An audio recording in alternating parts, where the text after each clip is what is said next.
তন্ময়, আমি আজকে এখানে প্র্যাকটিক্যাল এসেছিলাম চন্দনা ম্যাডামের কাছে। তো উনি আমাদেরকে থিওরি ক্লাস যখন নিয়েছিলেন এরকমভাবে পিডিএফ বানিয়ে আমাদেরকে দিয়েছিলেন।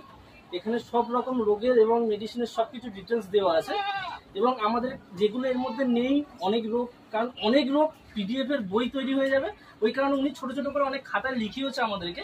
কিন্তু এই যে পিডিএফ দেওয়া আছে এর মাধ্যমে আমরা এতটাই ওষুধ সম্বন্ধে জানতে পেরেছি গোট ফার্ম তৈরি করবার জন্য, আগামী দিনে আমাদেরকে কোনো প্রকারে কোনো সমস্যাতেই পড়তে হবে না, কারণ এখানে প্রতিটা ওষুধ ডিটেলস দিয়ে দেওয়া আছে। ছাগলের কি শরীর খারাপ হতে পারে, তার জন্য কি ওষুধ লাগতে পারে, এবং সব থেকে ইম্পর্টেন্ট ছাগলের খাবার, যেটা সব থেকে মেন, যেটা ঠিক হলে ছাগলের কখনো রোগ আসবে না, ওটা চন্দনা ম্যাডামের কাছে খুব কম দামের মধ্যে আমরা জানতে পেরেছি যে খুব কম খরচে কিভাবে ছাগলের খাবার তৈরি করতে পারবো, কোনো ওষুধের প্রয়োজনই পড়বে না ছাগলের খাবার ঠিক থাকলে।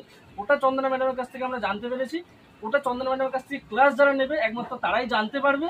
সেটা কিন্তু খুব ইজি চন্দনা ম্যাডামের সাথে যোগাযোগ করা, যে কেউ যোগাযোগ করতে পারবেন ইউটিউবের ভিডিও দেখে, এবং আমরাও ওই রকমভাবেই যোগাযোগ করেছি ইউটিউবের ভিডিও দেখে।